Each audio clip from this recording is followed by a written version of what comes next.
Thank you very much. This is unbelievable. It's unbelievable. Think of it. This is it. This is the last one that we're going to have to do.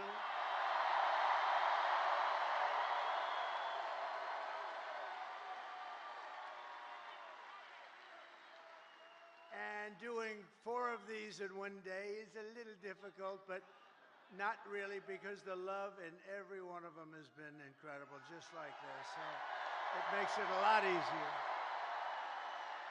And I want to say a very special hello to Grand Rapids. It's been a special place. Remember, 2016, we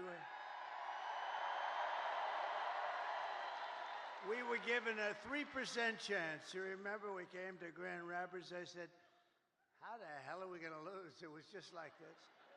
And I said, how are we going to lose? We're not going to lose. And it was a 3% chance, and then we won a little place called Florida, and it went to about a 7% chance, and then it went to an 11%,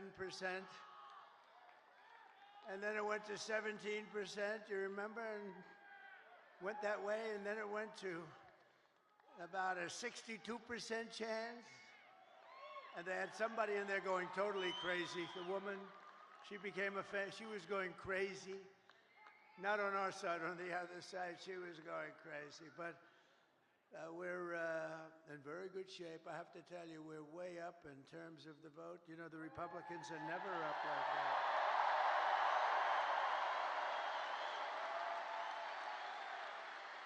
And I don't want to talk too much about it, because I really want you to just assume that it's sort of even, and you're going to turn out tomorrow, and we're going to blow this thing away, because, you know, we're leading going in by hundreds of thousands of votes, but just pretend we're tied or losing by a little bit, because we want to put on a display tomorrow of unity and everything. The progress that this party has made is incredible. It's very inclusive. It's inclusive of everybody,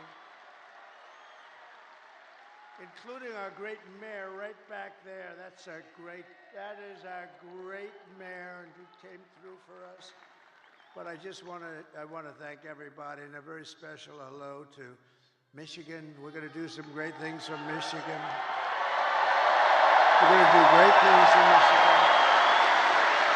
We're going to bring the car business blazing back. You're not going to remember what it was like. We're going to make Detroit. We're going to make Detroit greater than it ever was. You know, I've been hearing about Detroit for a long time. They've been talking about that miracle in Detroit. Well, I mean, look, we got to be honest. It hasn't happened, but it's going to happen now. It's going to happen at levels that you never dreamt possible. So for the auto workers who have been so incredible, you've been so incredible. You're going to be very happy with the things we're doing.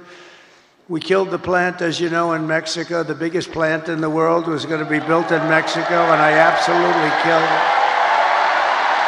But I'd like to begin by asking a question. Are you better off now than you were 4 years ago? Because over the past 4 years, Americans have suffered one catastrophic failure, betrayal, and humiliation after another. Kamala has delivered soaring prices and true economic anguish at home, war and chaos abroad, and a nation-destroying invasion on our southern border, invasion of some of the greatest criminals in the world that are pouring into our country. And we're not going to take that. We're going to end that, like, immediately. And I happen to think it's bigger than the economy, and I think, you know, every poll shows the economy and inflation, and then the border and the horrible things that are going on, and I don't agree with it. I think we have to focus on all of it. We do it all one time, but to me, when you allow thousands of murderers into our country, to me, when you allowed the drug kingpins of the world into and terrorists into our country at levels that we've never seen before, to me, that's the bigger problem. We're going to solve it all, but that's the bigger problem. And we're going to have it taken care of very quickly. But my message to you and to all Americans tonight is very simple. We do not have to live this way. We don't have to live this way. We're not living good. 4 years, what did they do that was good? Can you name one thing? I said to a group of people, what have they done? Everything's a disaster, including nobody even knows how to. Supposing President Xi of China wanted to call to ask a little question about war or Taiwan or anything, who the hell does he call? We got a little problem in America. There's nobody to call. You know, they'll probably end up calling me. Maybe they'll call me. But who do you call? And remember, they ripped that presidency away from Joe Biden. Say what you want. We're not fans of Joe Biden. You know, I spent $150 million on him. We went through the convention. We never mentioned Kamala. Nobody knew who the hell she was. And all of a sudden, they picked Kamala, even though she was in last place. She came in number 13. They had 12 plus Kamala. She was considered the 13th. But then they wanted to be politically correct, so they picked Kamala. And they called her Harris. And nobody knew who Harris was. Like, call Harris. Who's Harris? Weird. You know, it's a very nice name, but it's a strange name because nobody knows who she is as Harris. So we have to call her Kamala. But she was the least popular. She got no votes. She lost in the primaries to Joe Biden and everybody else. She was the first one out. She quit the first one, 22 people. She left. She never made it to the great state of Iowa, never made it. And now we're running against her. But she's been exposed, you know, she's been exposed. She's a radical left lunatic who destroyed San Francisco. But we don't have to settle for weakness and incompetence and decline and decay. That's a nice word, decay. That's what's happened. That's a nice word, decay. Can you imagine? And nobody will question it because it's true. With your vote tomorrow, we can fix every single problem our country faces and lead America, indeed the world, to new heights of glory. Think of that statement, how beautiful that is. New heights of glory, that's what's going to happen. When we win the election and we're really, well, look, the ball's in our hand. All we have to do is get out the vote tomorrow. You get out the vote, they can't do anything about it, we win.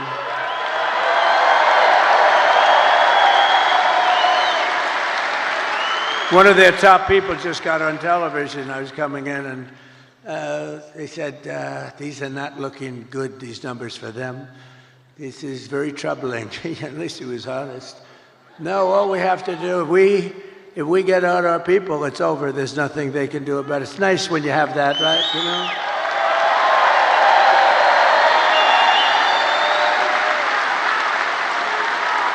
know? In other words, to make you feel a little guilty, we would only have you to blame. But we put ourselves in an unusual position. Never happened where we're leading by hundreds of thousands of votes in the early stage vote. That's never happened before. We've always been losing by sometimes millions of votes, and you know, you keep catching them on Tuesday, but Tuesday comes along and you make it, or you don't quite make it, you're a little short. And then they cheat, and it makes it a little tougher. Because when you have open borders, transgender everything, high taxes, very high taxes, they're campaigning on the fact that they're going to raise everybody's taxes. And you have men playing in women's sports. You have to cheat. Who the hell is going to approve that stuff? Who's going to approve open borders with criminals pouring into our country by the millions? No, they have to cheat. They have to cheat, and they do it very well, actually. But I think we're in very good shape. We just have to show up, and you're going to have the biggest victory. You know what? This will be the single greatest victory, politically speaking, in the history of our country.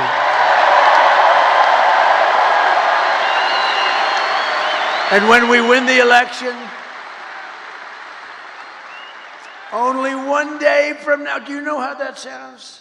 I started off saying, and when we win the election 4 years from now, that was terrible. That was so depressing. When we win the election 4 years from now.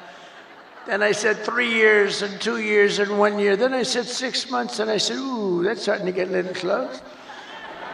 And then I said 5, 4, 3, 2, 1 month. And then about 3 weeks ago, when we win the election in 21 days, it just seemed very far away. And now I say when we win the election tomorrow. Can you believe it?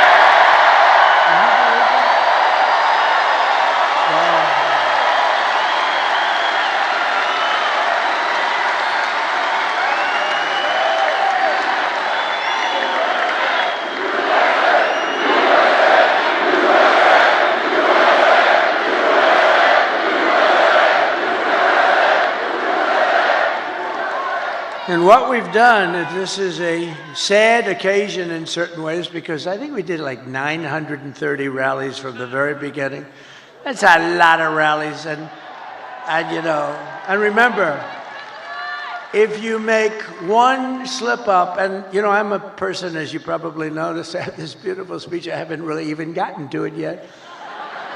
One of these moments, I'll start giving you some beautiful things to listen to, and honestly, some terrible things to listen to. Terrible. What's happened, what they've done to our country is horrible. Horrible. And by the way, don't you like a president that doesn't need to use a teleprompter? Isn't there something refreshing?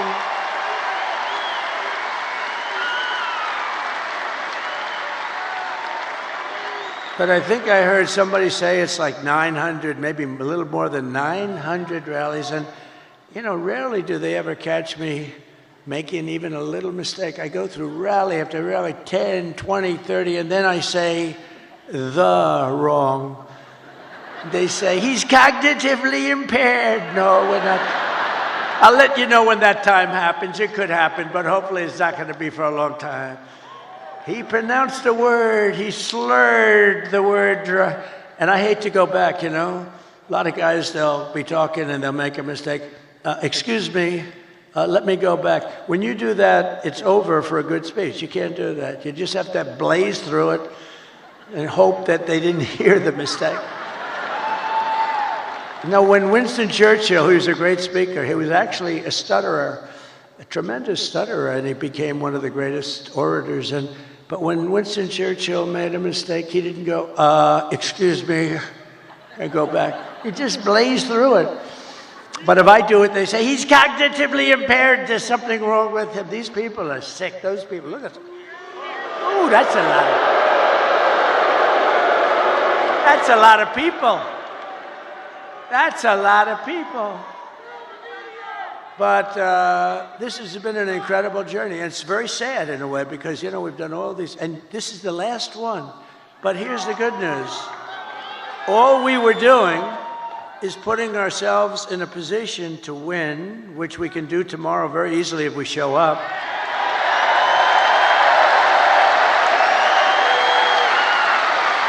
Just so you know, if we show up, they can't win. They can't. They mathematically can't win, because they're so far behind. If you don't show up, I guess, but here's the one thing I will say, show up anyway, but they have no enthusiasm. She had a rally today. She couldn't have had more than 100 people there. And I had all 4 stadiums were full, but she had a rally, and she was screaming, we're gonna win, we're gonna win, and they wouldn't follow her, they wouldn't say it. Did you see that clip? I'd like to put it up. The problem is I don't put up too many clips. I have the most beautiful clips. The problem is the press won't follow them. I had a friend a couple of weeks ago. We made these gorgeous clips, and actually gorgeous in one way, but horrible in another, showing the death of children and all the damage that they've caused with the open border. And all they have to do is take those cameras, look at all those cameras, and all they have to do is move them like an inch over and an inch up. I have oftentimes, well, not too many. I have oftentimes screens right behind me. All they have to do is just move it up 2 inches like this. And they don't do it because they're fake news. They don't want to show what's on the screen. It's so shame.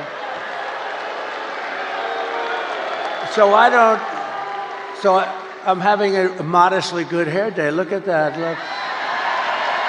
Modestly good. Not the best. I'm not thrilled, but it is what it is. No, it's great. But what I do see behind me are beautiful people, great workers, people that are proud and they love our country. That's what I really see. Nice, beautiful. So it puts us, assuming we can win tomorrow, which I think we should be able to do pretty easily.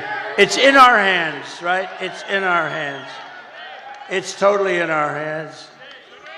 Oh, it's today. Oh, it's today. Oh.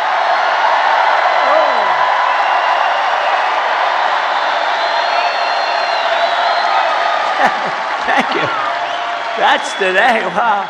Can you imagine a crowd like this at like 1 o'clock or some ridiculous time in the morning? On a Monday/Tuesday, right? Think of that. What a compliment. And it is true. She had nobody at these rallies. That's a poll. Look, Mr. Wall. Look at Mr. Wall over there. This guy. It was always my ambition to buy a suit like that and wear it one time. Well, I came in a sanitation uniform last week, and that worked out pretty good.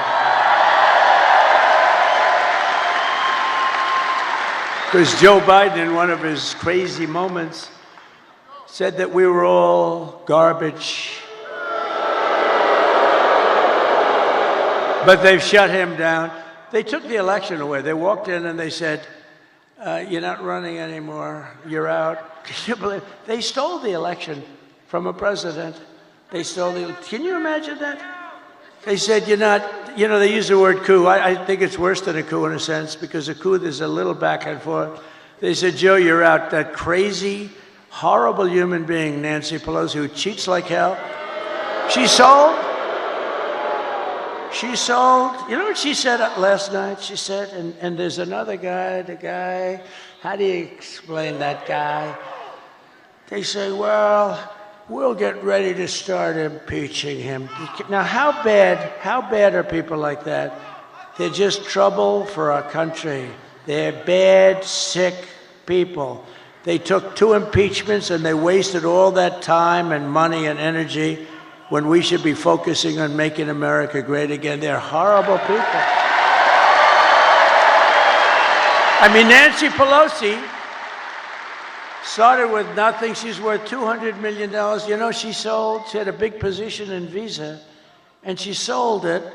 And the day after she sold it, the Justice Department announced that they were under this massive investigation. You're a stock guy, right? They're under a massive investigation. So I don't know what happened, but I don't imagine the stock went up. History would tell you the stock went down. Did it go down a lot? It went down a lot. So they have this big position. She sells her stock. Hours after she sells her stock, they announce that Visa is under massive investigation. The stock goes tumbling down. She's a crooked person. She's a bad person. Evil. She's an evil, sick, crazy. Oh, no. It starts with a B, but I won't say it. I want to say it.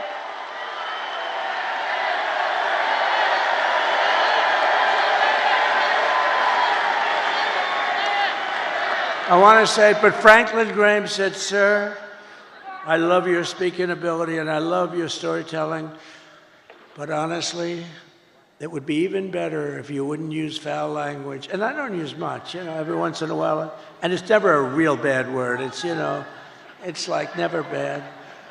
And so I try to adhere, but he's wrong about one thing. It is a little better when you use the foul language because there's more emphasis. No, but these are bad people. These are bad. Adam Shifty Schiff. I call him pencil neck. He's got the smallest neck I've ever seen. He's got about a 4. And he's got the biggest head. So I don't know how the neck can hold the head. He's an unattractive guy, both inside and out. And this guy can end up being a senator, but don't worry, we've been beating him for 8 years. We've been beating these people. We've been beating them. They impeach me, we win. They send me down the Records Act, and we won in Florida. We win. But you know, we have to take a lot of time, a lot of money, which is what they want. A lot of time, a lot of money. This way we can stop the one guy we don't want to fight is Trump. We can stop him from getting the Republican nomination. And I got the Republican nomination in record time. And let's keep going, and maybe we can stop him from winning the presidency. But that's looking pretty good tomorrow, I'll tell you. They give us probably a 95. What do you think, a 95% or something like that? But don't believe it. Don't believe it. Go out and vote. Remember the story of Hillary. Just remember, that's why I told you the story. She was in bad shape when she called me up that night. And by the way, she called up and conceded, and then spent 7 years on saying how she was a good sport. Oh, she's a lovely person, Crooked Hillary. But you know what? She's smart. But she wasn't like, she lied a lot. I mean, a lot. But nobody lies like this Kamala. Kamala, he will not ever frack in Pennsylvania. My whole case is fracking, and he will open the borders immediately. No. I'm going to close the borders. However, if people want to come in, they can come in legally. They have to come in through a process. We need people.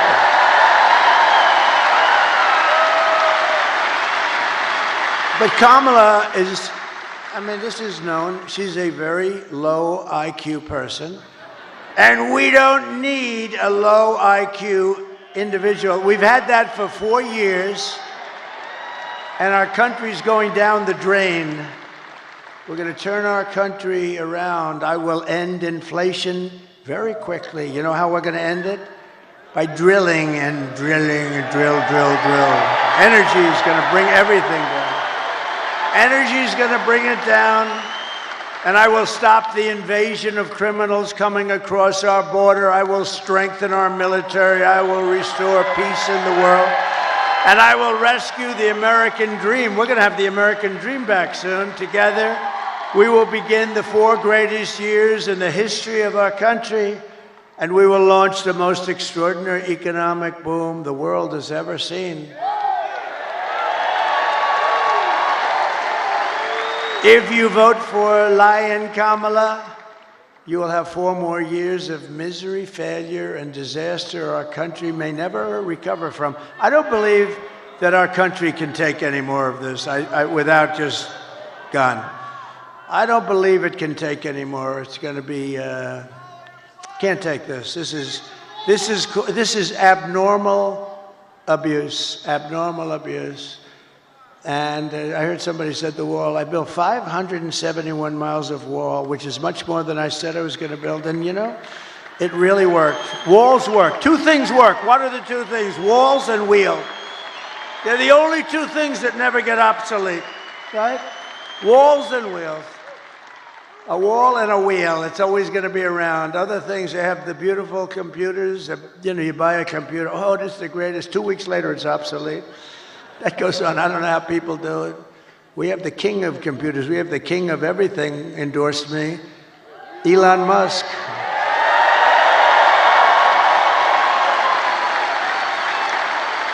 And he brought that rocket ship down 2 weeks ago. I never said 22 stories. It's like monster. You don't know, is it big or small? It's a monster. 22 stories. And you know that story. I've told it a couple of times. I love the story because I really, the best part is I'm talking to one of the most important guys in the world, and I say, wait a minute, could I just watch something? And I see something on I have the television muted, right? I'm looking at this crazy rocket, and I saw it leaving a little while before, and it was all beautiful white. Now it's absolutely burned to a crisp. You know, it goes 10,000 miles an hour. The heat is at levels that nobody can experience. So it's a little, you know, rough. It's a little rough on the paint job. And it's coming in, and I'm watching, and I'm holding this very important person, one of the most important people. But you know, when you were the president, and now it's very possible, like maybe 95%, that you're going to be the president again, they hold. No, they hold. So I say, do you mind holding for a minute? I have to see this. And I put the phone down. That guy was holding like for an hour and a half. He never got off the phone. I wish he would have hung up. I would have felt better. Because I picked up the phone later. I said, oh, wow. Hello? Hello? He goes, hello. Anyway, but it was so exciting. So I'm watching it. And this monstrous thing is going down, right? And it's coming down. It's, first of all, it's doing all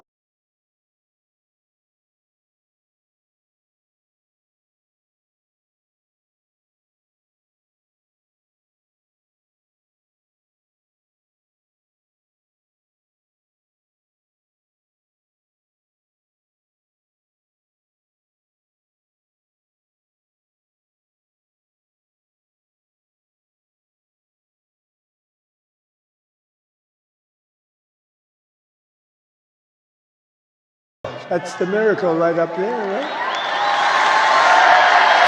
But I didn't realize that. But from the distance that they were, they say it was a miracle. Well, if I didn't turn to the right to look at that beautiful graph that we had up having to do with illegal immigration. So illegal immigration saved me, can you imagine? And speaking of that graph, let me see that graph. I love it so much. I love it. I love it. I hug it and kiss it every night. I take it to bed with me. My wife thinks I'm crazy. I bring it to bed with me. Look, if I don't put that up, and it's never there, it's always there or there, but usually it's on the left. So if I look to the left, I'm gone. If I looked over there, but it's like, it's something happened. Something happened. Something up there happened. No, but think of it.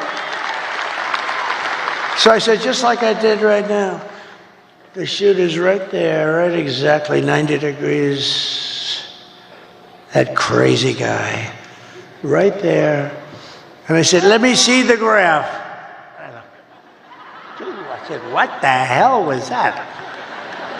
But if I didn't turn, it goes a little, it's not good. You don't want to see that. So it was a miracle or a gift from God, maybe. Amazing.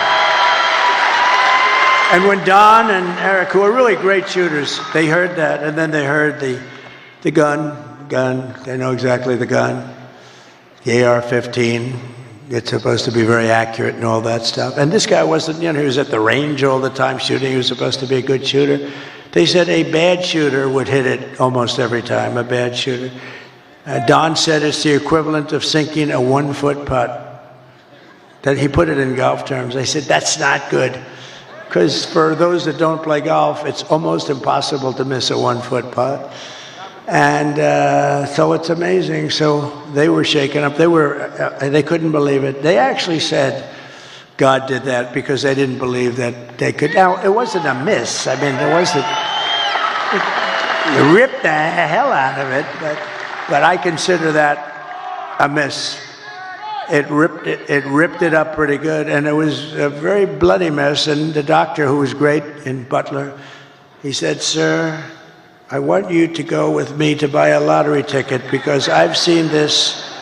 I've been doing this for 35 years, sir, and I've never seen anything like it. I've never seen anyone come out of it with that gun from that range. I said, he said, I want to buy a lottery ticket with you tonight. And I said, well, doctor, let's not do that. Let's see if we can get this sucker stop bleeding. But he told me the ear is the bloodiest part. You get hit in the ear, something to do with cartilage. So they thought I was hit all over. I said, I wasn't hit all over because I was down. And I wasn't hit all over. I said, I was hit in the ear. Now get me up, get me up. They said, sir. And they were touching all over this place. Because it was so bloody. They said, sir, you've been hitting other... I said, I'm telling you. It's funny, when I was... The word's surreal, right? When I got to the White House, I was standing right outside and then inside the Lincoln bedroom. The bedroom of Abraham Lincoln, his wife, his son, Tad, who died actually as a very young boy, very young. It was a very rough time for them. They were suffering tremendous melancholia. You know, they called it, they were melancholia, they called it, not depression. It's the same thing, but in those days they call it melancholia. But I was in the Lincoln bedroom, so famous, all the furniture just the way it is. And he was very tall, he was 6'6". That's like the equivalent of a Baron Trump today. You know? Who's a lot taller than 6'6". He's a good-looking guy, but he is tall. And but he was 6'6". In those days, very unusual, but he was tall. And then you put his hat on, which was another foot, right? So he was a pretty tall guy. But the bed was very long. You could see it was elongated. But I was there, and it was like a really surreal. I was with the First Lady, who was very popular, who got the #1 book in the country. Can you believe it? Call Miranda. Go buy it. Go buy that book. Go buy that book. It's great. I was a little nervous when I started reading it. I said, this could be very bad for me. Releasing a book before the election could be very dangerous for me. But no, it's a great book, and she's a great writer, actually. She wrote a note at the convention. Remember the note she wrote? It was so well crafted that these guys right here wanted to put it as part of the platform. It was unbelievable. The book is unbelievable.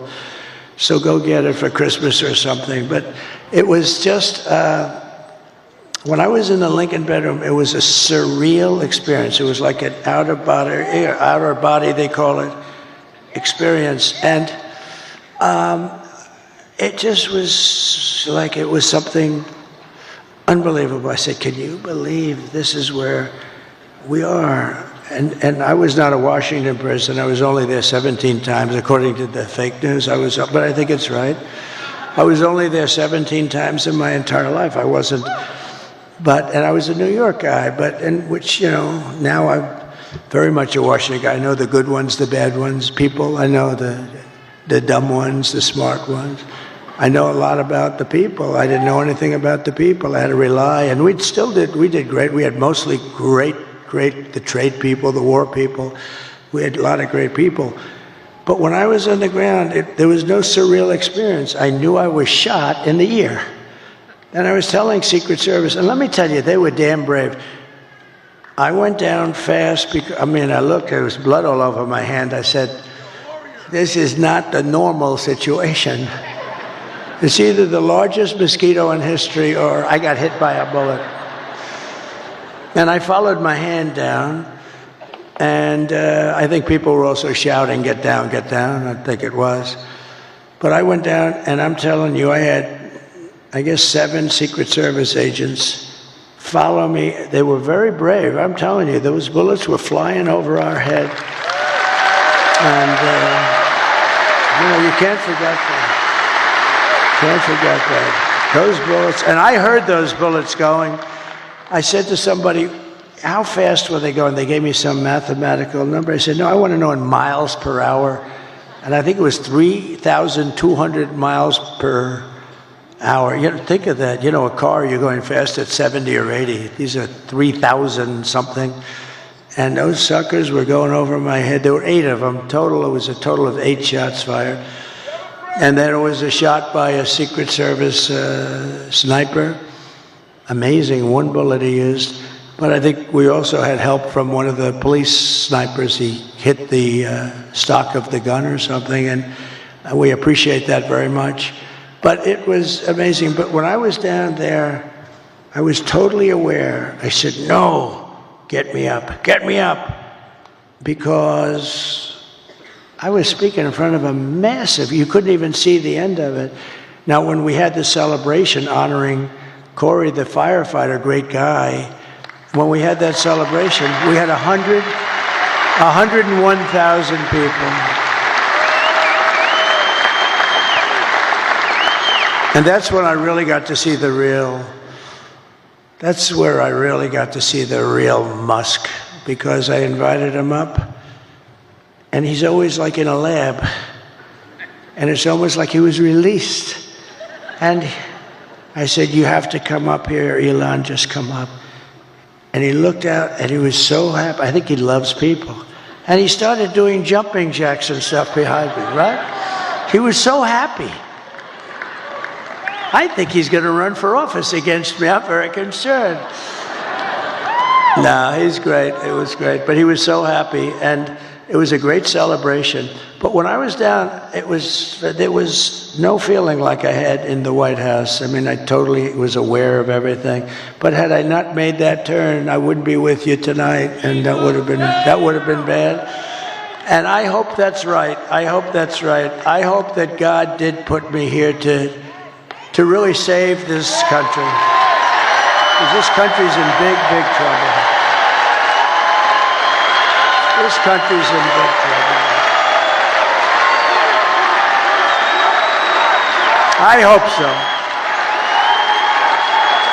To every person and every citizen across this land, I am asking for the honor of your vote. I don't want your money. Most people want your money. I don't want any money. All I want you to do is go out today. Sounds a little strange. Go out today. Meaning go out in a few hours, okay? This guy's complicated because it sounds so much better when you say tomorrow when it's night, but that's okay. I want to be exactly accurate for them. But go out today and vote. And I guess 7 o'clock or whatever time it is, doesn't matter. And we're going to have the greatest victory in the history of our country.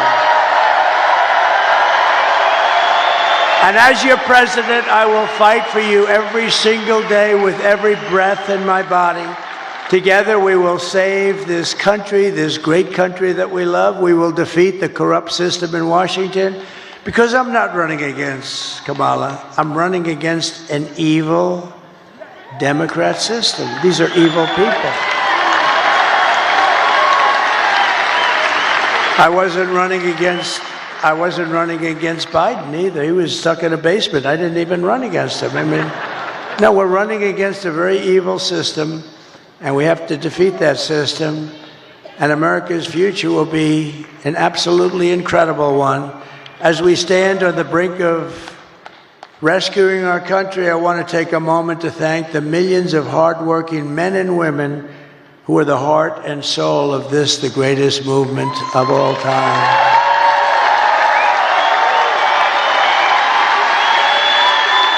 Because it's you much more so than me, frankly. You're incredible people. You built this country, and you're going to save this country, but you're incredible people. You're really incredible people. And as I said in the very beginning, this isn't my campaign. This is your campaign. This is a great campaign that's now it's 9 years, and we've been fighting side by side every step of the way. We've been together. That's why it's not even hard. People say to me, like very successful people, how do you stand up and talk in front of these people? And it's sort of easy because they're love. It's love in these rooms. I just left Pittsburgh, Pennsylvania, fly up here, and the love was the same. It's such love, and it's not hard to do. It's much harder to do when you have people screaming at you. But there's love in this room. I think there's love in the whole country. I think it's a much bigger movement than we even understand. I think we're going to end up getting numbers that are far greater than we would expect. But you've given your time, your money, and your whole heart for this cause, and your support means more than anything you can even understand. It's amazing. I love you all. You're very special. This is my last rally. Can you believe it? The rallies, these big, beautiful rallies, there's never been anything like it. And there never will be anything like it. And it just happened.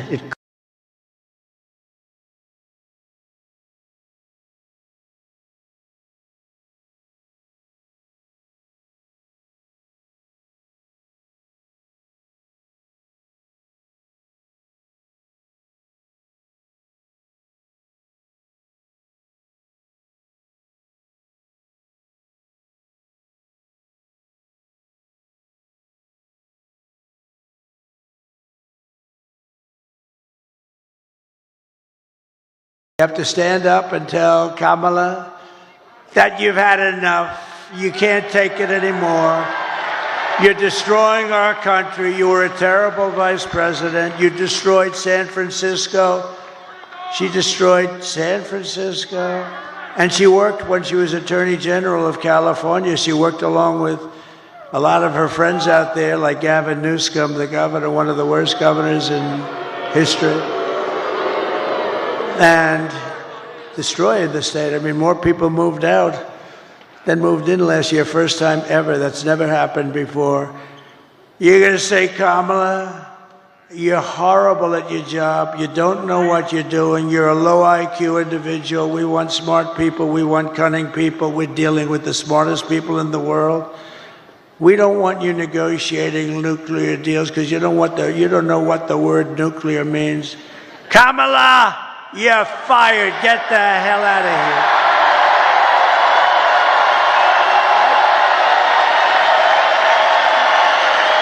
You're fired. Get the hell out of here. You want to ruin our country.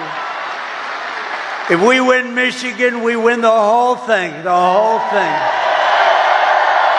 Over the past 4 years, Kamala has orchestrated the most egregious betrayal that any leader in American history has ever inflicted on our people.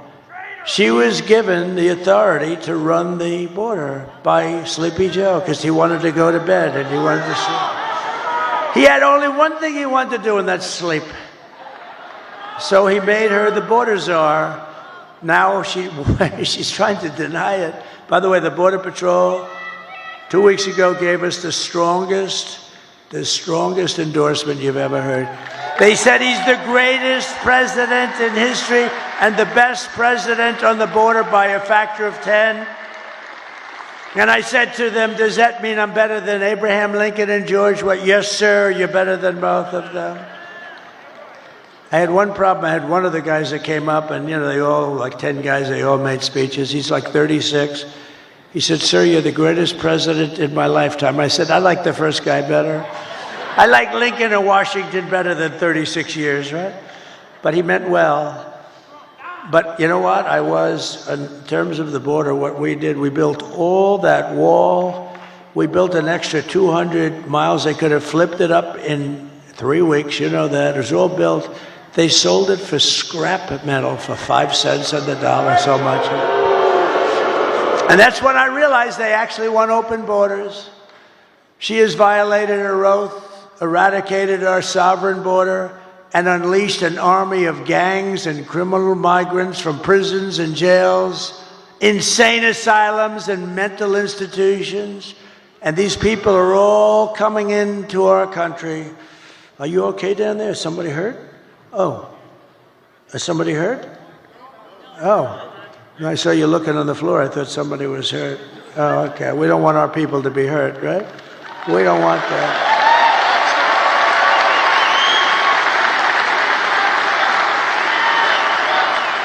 But all around the world, they come from Venezuela, they come from the Congo in Africa, not just from South America. They come from all over the world.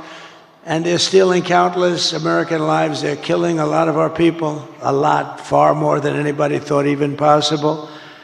The day I take the oath of office, the migrant invasion ends and the restoration of our country begins. It begins immediately. The United States is now an occupied country. Who would have believed somebody that's running for president and perhaps will be president in less than 24 hours or...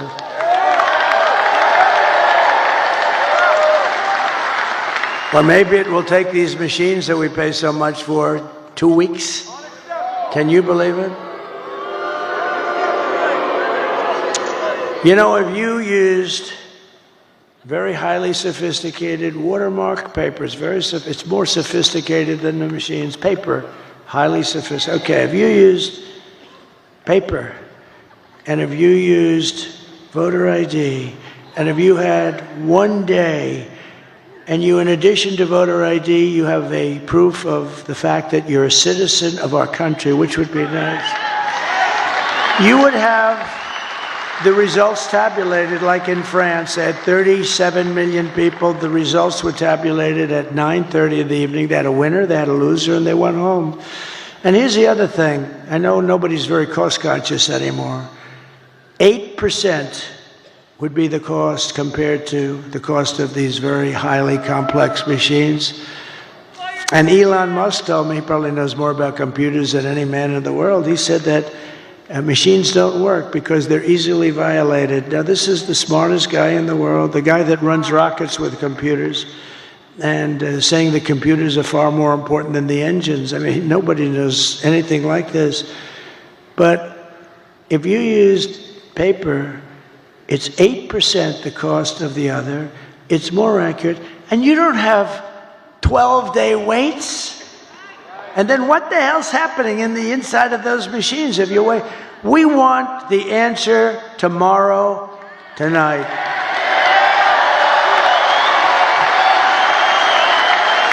We want the answer tonight.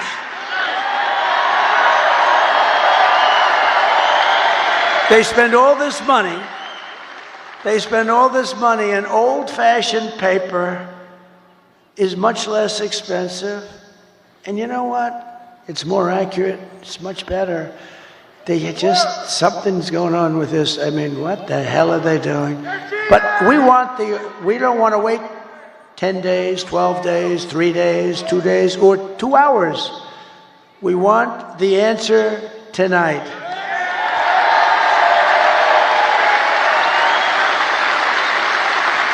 So we live in an occupied country, and I will tell you, we will be an occupied country no longer. This will take these young guys, these have military type equipment, highest grade, highest level, supreme military equipment. Where the hell did they get this stuff? They've taken over large parts of Colorado. They've taken over parts of numerous states, and a lot of people don't want to talk about it because they think it's going to destroy their city or town. They're all over the place. And when they're not, those people running those towns, when they're not, they're petrified. They don't want them coming in. In one town in Ohio, as you know, they have a beautiful town of, think of this, 50,000 people, and they dumped 30,000 migrants into the town. So you have 50,000, now you have 30,000 migrants. Springfield, Ohio. It's a beautiful place, gorgeous place. And now if you want to go to the hospital, you can't. If you want to get a checkup, you can't. If you want to find a doctor, you can't. If you want to get your kid into school, you can't. It's a whole different world. It can't be, we can't allow this to happen. They're destroying our country. November 5th, 2024 will be Liberation Day in America. On day one, I will launch the largest deportation program of criminals in American history. I will rescue every city and town that has been invaded and conquered. Can you believe I'm running for this great office and I'm talking about rescuing cities and towns that have been invaded and conquered? Can you imagine 10 years ago? Can you imagine 10 years ago using language like that? Or saying, we will not allow men to play in women's sport. You know, if you go back just 10 years and you move yourself forward and you heard a politician saying, we will not allow men to play in women's sports, they'll think, is this guy crazy? Of course they're not going to pay. To expedite removals of Tren Aragua and other savage gangs like MS-13. Tren is from Venezuela prison system, and they are rough. They are rough. I will invoke the Alien Enemies Act of 1798 to target and dismantle every migrant criminal network operating on American soil.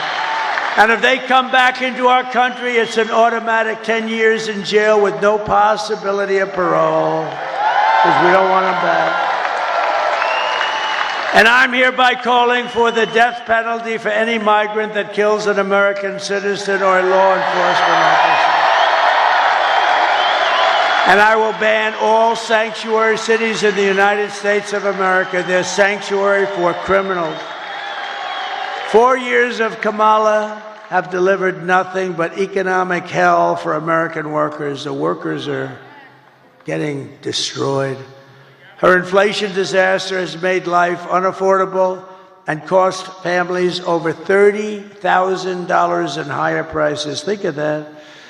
Who can afford that? Just days ago, we had the worst jobs report in modern history. I never wanted to be Herbert Hoover, and I'm glad these numbers are coming out now. I'll fix it, but boy, it's getting bad. 12,000 jobs were announced. Now, usually you hear 200, 250, you hear it for years and years. 12,000 jobs. And then they became frauds. It was a fraud on the country because they made up numbers. 30,000 private sector jobs were killed in a single month, and nearly 100,000 manufacturing jobs have been wiped out since just the start of the year. You don't hear these numbers from the fake news. 150,000 Americans joined the unemployment rolls in October. 150,000. These are depression-type numbers. And nearly 250,000 people dropped out of the labor force. Just think, a few months ago, they fraudulently claimed 818,000 jobs were created, when in fact, there were none. They said 818,000 jobs were created in our country, which kept us, and what that did is it kept us like, okay, it wasn't great, but it was like not record-shattering or anything, but it was a lie. And they thought they'd be able to get away with it until after the election, and then announce after the election that they made a mistake. These are bad people. Fortunately, there was a whistleblower who I think should be entitled to an award. Could you imagine if it were me and we lost the election, and then a few days later they say that the job numbers are being revised by almost 1 million people?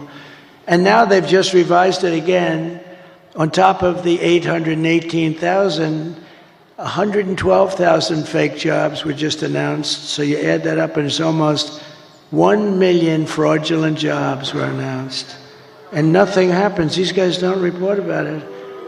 If I was talking about 2 jobs, it would be like front page on every newspaper. They cheated, and it's fraud.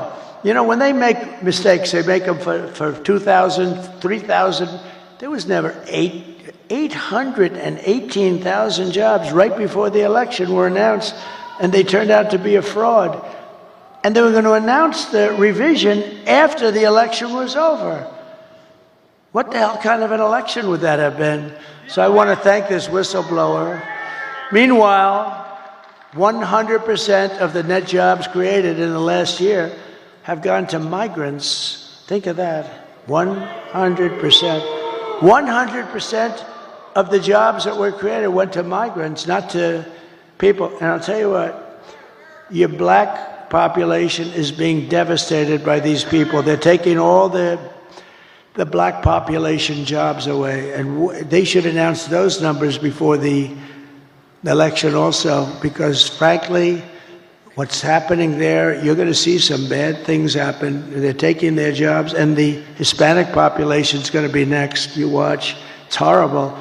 But if I win, it's going to be not so horrible because we'll fix it. These are depression-type numbers, and that's where we're heading if she's elected. And if she's elected, we're talking about a 1929-style depression. Under my leadership, we are quickly going to turn this economic nightmare into an economic miracle. We're going to make it a miracle. We will make America wealthy again, and we will make America affordable again. And we're just one day, meaning a half a day, sir, away from the best jobs, the biggest paychecks, and the brightest economic future the world has ever seen. But you must vote. Gotta vote. You gotta vote. Kamala's plan will impose the largest tax hike in American history. I've never heard anybody campaign. I've done this stuff for a long time, but I've been involved for a very long time supporting candidates. And candidates are always saying, we will reduce your taxes, efficiency, all this stuff. They're running on the fact that they're going to raise taxes substantially. I've never heard that. This is the craziest campaign I've ever seen. We will raise your taxes. Vote for us. Mondale, he says Mondale. I think you're right. We're going to raise your taxes. But they're going to do that on the typical family, American family. They're raising the taxes more than $3,000 a year. My plan will massively cut taxes for workers and small businesses, and we will have no tax on tips, no tax on overtime, and no tax for our great seniors on Social Security benefits.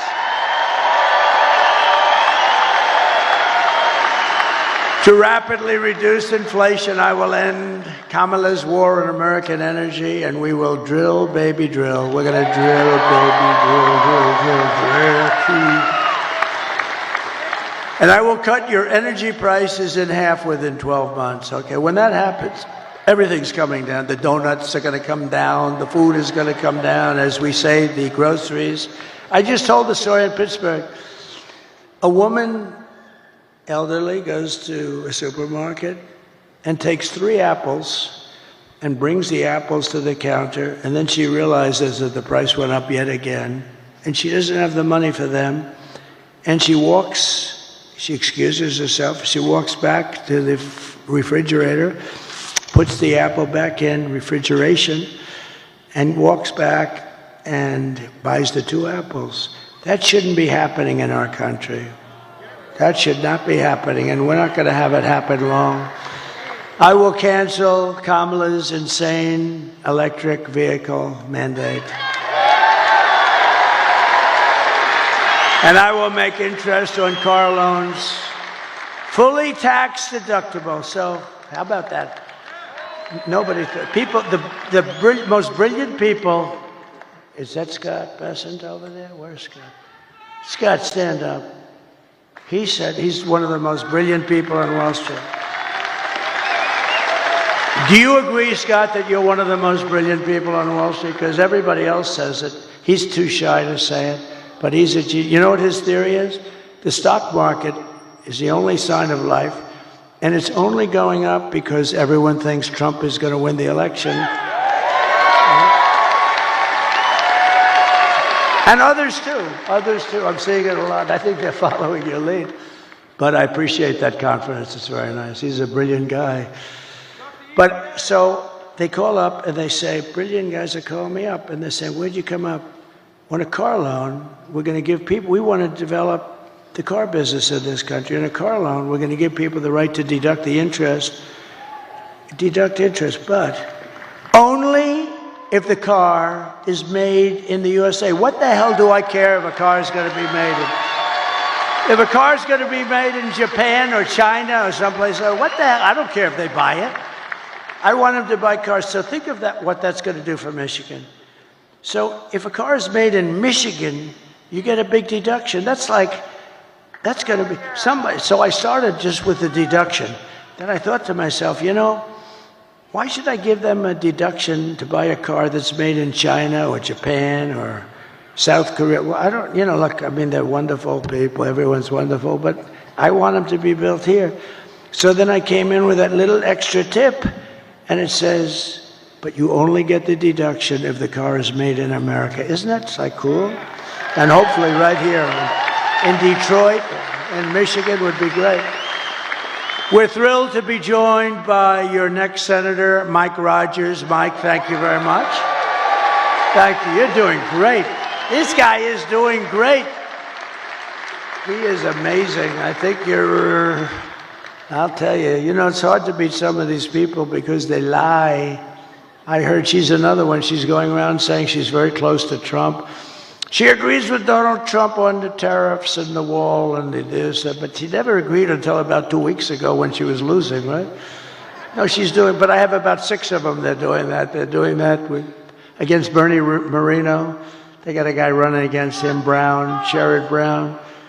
I love President Trump very much. He's great. We're leading. I'm leading, how, by like almost 20 points or something. So all of a sudden they love me. They all love me. And the day after the election, he'll be calling for my impeachment. Let's impeach him. These people are sick. But we have great members, and Mike is really a talented guy, respected all over Washington. He was very successful. And I hope he can represent you because he's going to be one of the stalwarts. He'll be a leader. Thank you very much. And also members of Congress, John Joyce, Bill Heisinger, Tim Walberg, John Molinaire. I saw you guys. Very good speech you guys made. Boy, you really were rocking them, huh? You guys, very different styles, but tremendous talents and really good. Thank you very much. They really are tremendous. You have a great bunch here. I don't say that with all states. Some states I'm not so thrilled, but that's okay. And governors, Sarah Huckabee Sanders. Where's Sarah? She's so great. She is so great, right? Proud of her. I saw her father the other day. I served on a panel with him. And I said, you know, Mike, I think you're great. He endorsed me when I was running. He gave me a 4-page endorsement.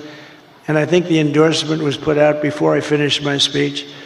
And I said, you know, you're great. He said, well, I appreciate that, but my daughter is far greater. How about that? Is that nice? My daughter is greater, he said. And he's not a man without an ego, I will tell you, right, Sarah?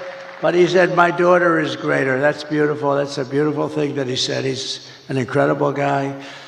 And Doug Burgum, who's become one of the real stars of the party. And Catherine, stand up. I first noticed Doug by looking at Catherine. She was riding a horse in an ad. I said, who the hell is that? But I don't look anymore. No, beauty doesn't mean a damn thing to me anymore. It doesn't mean anything, but I did notice there was a woman, and to the left there was a man riding, but I didn't notice him so much. But it was this couple, and you know the ad I'm talking about. It was beautiful. It's like the most beautiful. He looked like the Marlboro Man. Whatever happened to him? But what a combination. And he's become one of the most successful governors. What he's done with the fracking and with the oil and gas and everything has become something special. He's done a great job. Thank you both very much for being here. I appreciate it. And former Congresswoman and Democrat candidate for president who did very well. I watched her for a long time. She's a woman of incredible intelligence, but maybe more than anything else, unbelievable common sense and very, very special. She just joined the Republican Party, by the way. She was an independent for years. Tulsi Gabbard. Tulsi, thank you.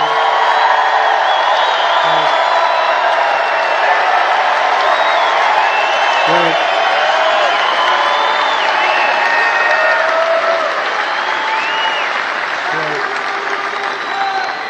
And a man who's very special with a great talent. He was the ambassador to Germany. And I'll never forget when I took him out. The happiest person in the world was Angela Merkel. When Rick Grinnell was taken out, this was the best day in Angela's life. He was not your typical ambassador. He was somebody who would say, this is no good, what's happening? And actually it was a love-hate. They really loved him, but they said he's a smart one. He was wise to what they were doing. Rick Grinnell, where's Rick? Thank you. Thank you, Rick. And a woman who ran a very good race. It was a hard race because, you know, she believes in things and she believes in them very strongly. And I say you always have to stick with your beliefs. It's very tough. I told her it's very tough.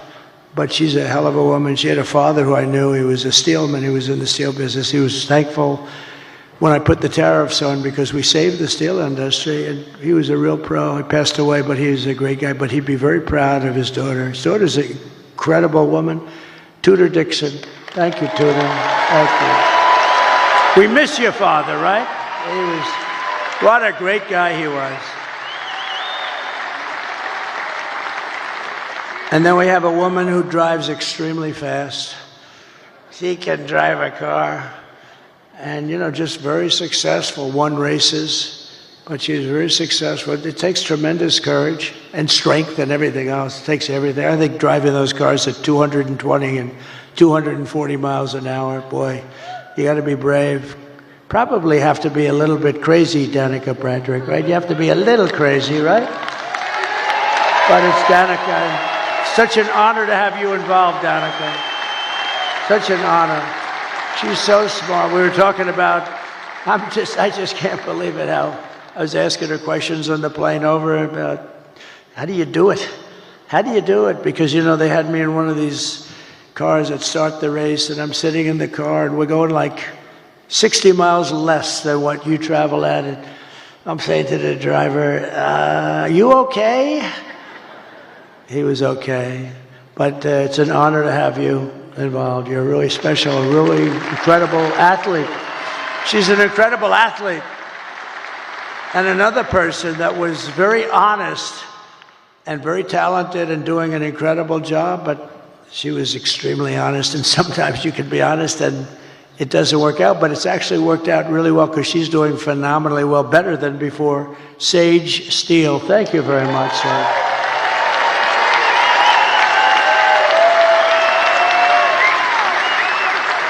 And Michigan Republican Party Chairman Pete Hoekstra. Now, I told Pete, I've known Pete for a long time. He was very, very successful at everything he did, and he was an ambassador. He was one of the best. And I said, Pete, you got to come in and run the party. You got to do it for me.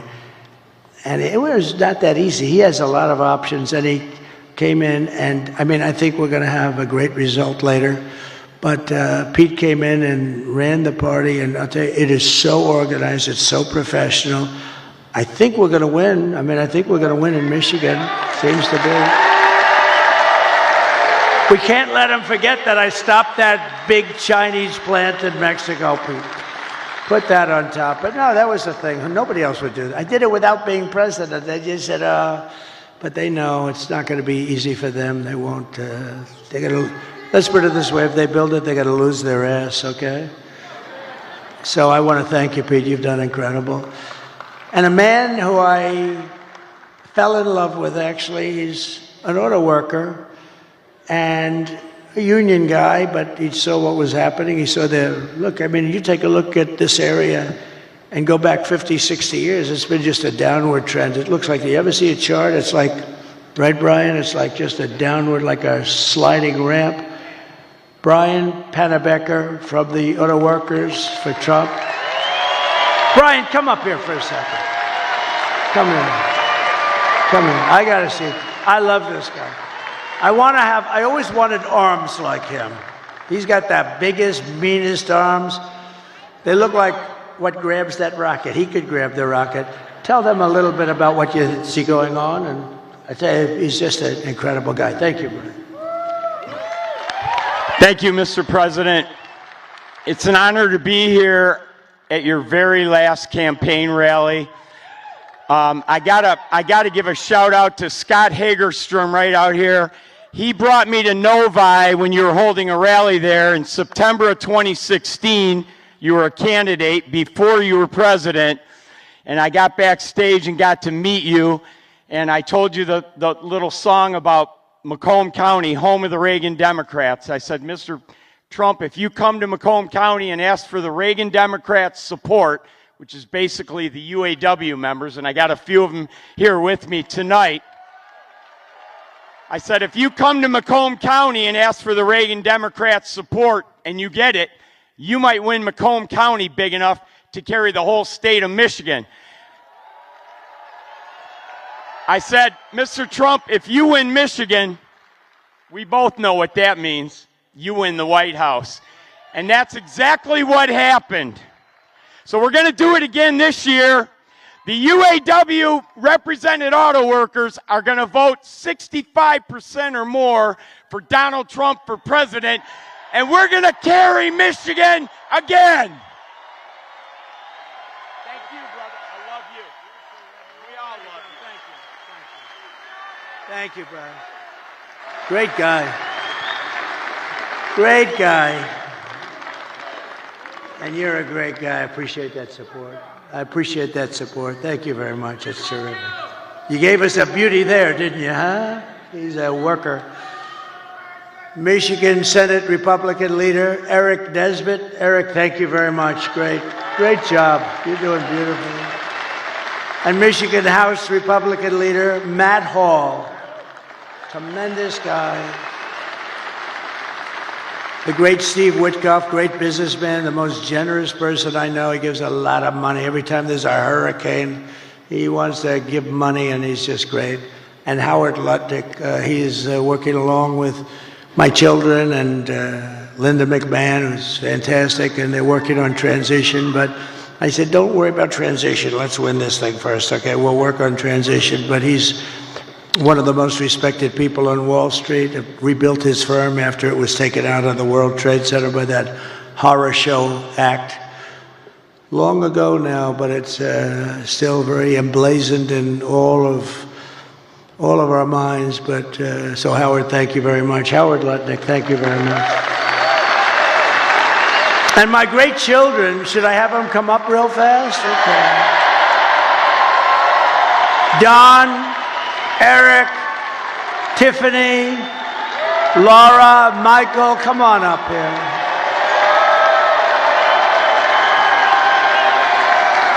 And we have Ivanka at home, sitting home, watching every second of it.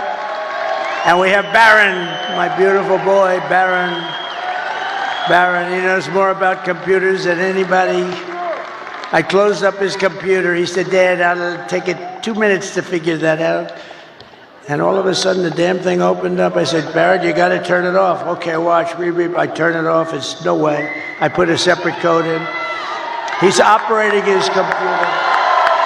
He's operating it 2 minutes later. So this group here, they are so committed. They didn't have to do this. I guess we all didn't have to do it, but we have to because they want to see our country be so great and so strong and so respected again. When people they're laughing at our leaders. We have a guy can't walk, he can't find the stairways. Look, there's about 6 of them up. He finishes his speech, he can't find the stairways. And she's worse than him. You see what's going on. Did you see it tonight screaming, we're gonna win, we're gonna win, and she's screaming, and it's like 100 people going, what the hell is wrong with her? But these people are behind me. I love them, but they are really special. They're very talented people. And every one of them. Maybe I'll ask Laura to start and say a couple of words. Could I do that? She's the chairman of the party, comes from North Carolina. I wanted her to run for the Senate. There was nobody could have beat her. But she said, you know, I have a great husband and I have beautiful kids, and I really want to focus on them for a little while because she's been working hard. And she would have been great. And I said, who do you like? And they said, Ted Budd. And I went to Ted. I said, Ted, do you like it? He said, but I'm not going to run if Laura runs. I said, well, she wants you. She likes you a lot. And he's become a great senator, but she could have. But then she becomes like the chairman along with Michael Watley. Is Michael Watley here someplace? Yes? And I wanted, the mayor of Hamtramck is here. Come here. I didn't see, I see you. This is, you got to come up here, please. This guy has been with us almost from the beginning. He is, I'm so glad we got to see you. Hi, Michael.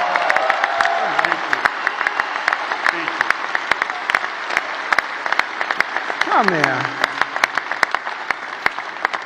He has been an unbelievable unifier. This is one of the greatest men in your state, and I want to just thank you. Come here, say a couple of words. Thank you so much. Well, good morning. It's another day.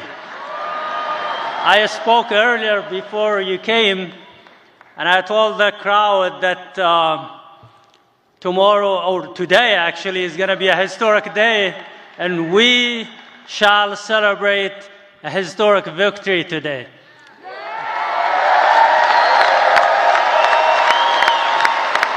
I'm very proud that I endorsed President Trump, and I broke the wall of fear among the Arab American and Muslim Americans, and I destroyed that wall of isolation and the wall of silence and the wall of hesitance among the Arab Americans.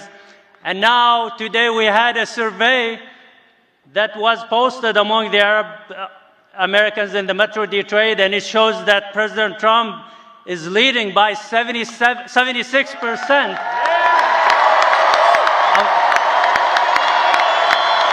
And Harris earlier had 3%, and the rest was for others. So we are in a mission to end that disconnect between the minorities and the Republican Party and to make it the party of inclusion.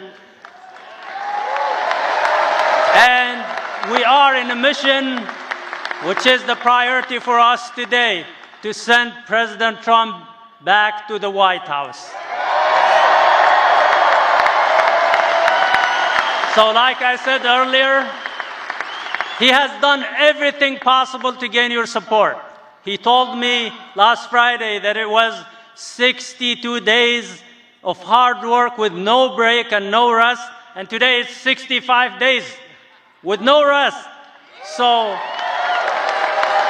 he has used everything possible to gain your support. Hard work, seriousness, comedy, sarcasm, everything.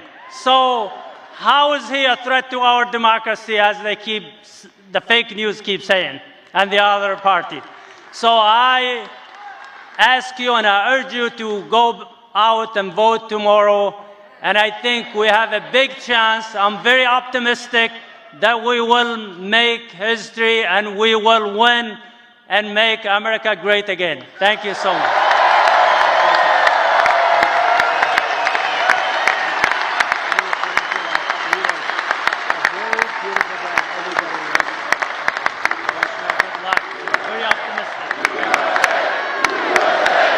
Great guy. He's a great man, and I'll tell you, you have hundreds of thousands of people that follow, and that could be a very big difference. The Democrats are not happy about this. This was supposed to be their vote, and they're not at all happy. But really, great young guy. He's a young guy. And wow, what a leader. So thank you very much. If we win this state, you're going to be very responsible for it, too. And I think we will. And tonight I did a thing a couple of weeks ago with a very smart guy and very special talent. He's got the #1 podcast, they say, by like 4 times. Joe Rogan. And a lot of people thought they loved that. It was 3 hours. Oh, it was so terrible because I did it. And I said, Joe, I got a rally of this size waiting for me in a very far away place. I'm going to be very late, like 2.5 hours late. But we kept talking. It went 3 hours and 15 minutes or something. Then when I got up there, it was cold, a little bitter, and everybody waited. Nobody left. And I explained to him, look, Joe is the #1 guy. He kept me late, but I'm doing it because we have to win. And not one person was unhappy. We had a great time, and I said, we're going to devote a lot more time. It was pretty late at night. It was worse than this, okay? I can tell you. But Joe Rogan just announced, and he doesn't do this at all. I don't think he's ever done it, but he just announced that he's giving me his complete and total endorsement. Can you imagine? Wow. So, Laura, would you say a few words, please?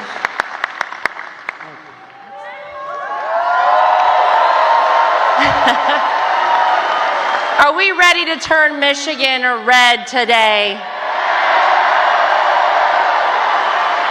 Today is the day that we send a loud and clear message to the mainstream media, to the establishment, to Hollywood, to the swamp, that it is not them. It is we, the people, who get to choose our president. And we're choosing Donald J. Trump. I just want to say thank you. This is a very special night for our family. This has been almost a decade of doing this, and it has been my honor to be a part of this family to be out speaking on behalf of a man who I love, not just because he's my father-in-law, but because he is going to save this country and going to save the world. Thank you, guys. God bless you. Get everybody out to vote. Thank you, Michigan.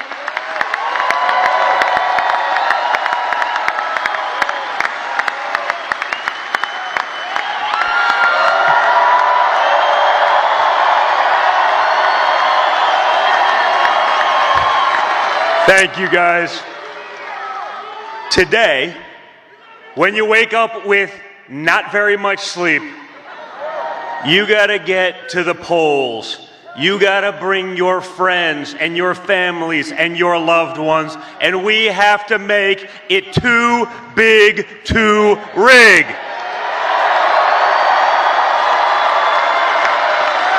Guys, it's simple. It's a unique election. You've lived under both candidates. People like to pretend like it's not the Harris-Biden regime that has destroyed your American dream, our country, our economy, the entire world, and Western civilization. Well, you guys, starting right now, it's on you to reclaim what is yours, your country. It would be an honor for me, for you guys to show the same amount of resolve that this man showed on July 13th when he took a bullet to the face and came back defiant. You guys take that attitude to the polls, to your text messages to your friends. If you've early voted, drive everyone you know to the polls. That resolve is what kept us at peace. That resolve is what made trade deals. That resolve's going to save America, and it's going to put America first again, once and for all. So guys, now it's up to you. You make our country proud like he makes us proud each and every day. Let's get it done, America. Let's get it done, Michigan. Let's go.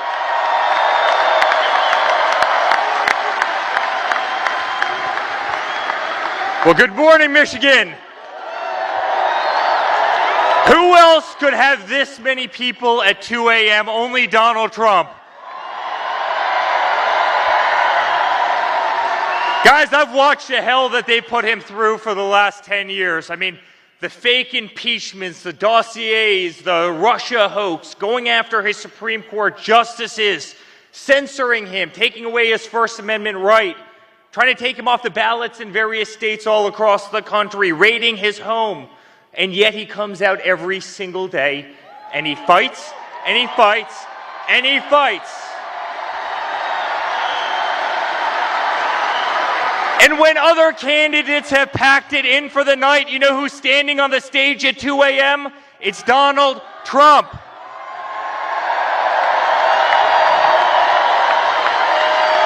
America, it's time for us to pick our fighter, and it's that man right there. And I can tell you, as a son, as a family, we have never been more proud of a person in our life. I have never been more proud to stand on a stage with somebody in my life. He's the most remarkable man I know, and I promise you I will be on the stage till the end of earth with you because I truly believe in you. And I believe what you're doing for this country and what you're doing for our children, and you are going to save democracy in the United States, and you're going to keep peace in the world, and I love you, and we're proud of you, and let's make America great again. Thank you, Michigan.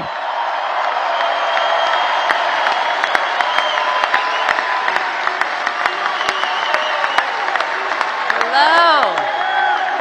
So my father has never stopped, and he will never stop working for you guys. So let's get out there. Let's vote for prosperity. Let's vote for the future that we want to have for our children and for our future generations. Thank you.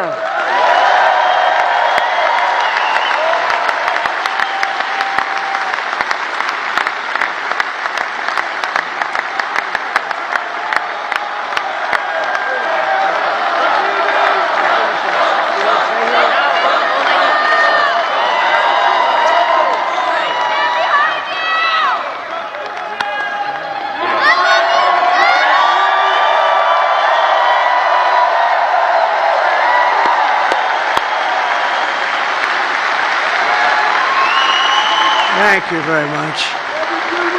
They're my kids, but I'll tell you, they're very good people. They're good people. They're great people that love our country, and they're working. They don't have to do this. They don't have to do this. So in conclusion, with your vote, we are going to fire Kamala, and we're going to save America. We will cut your taxes, end inflation, slash your prices, raise your wages, and bring thousands of factories back to America and back to Michigan. And a lot of it will be using my favorite word, tariff.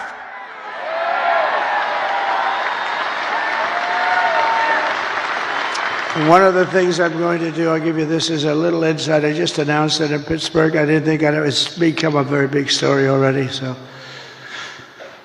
we're going to tell Mexico, you're killing tremendous numbers of our people by allowing China to send their fentanyl through your system and through your country.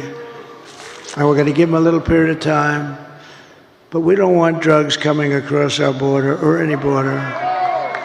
And whether it's Mexico or Canada or wherever, because they're starting now in Canada, they're starting to go up north. But whether it's Mexico or Canada, we're going to explain to them quickly that if you allow fentanyl and these drugs to come through your country, we're going to charge you large-scale tariffs on everything you send into the United States.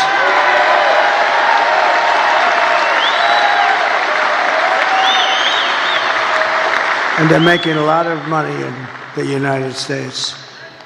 They couldn't exist without us. So we're going to do that. And we're going to tell China that if you continue to send fentanyl to Mexico or any place else that comes into our country, we're going to charge you a 25% tariff on everything you sell into the United States of America. We're not going to we can't let them. And you've never heard that from anybody but me.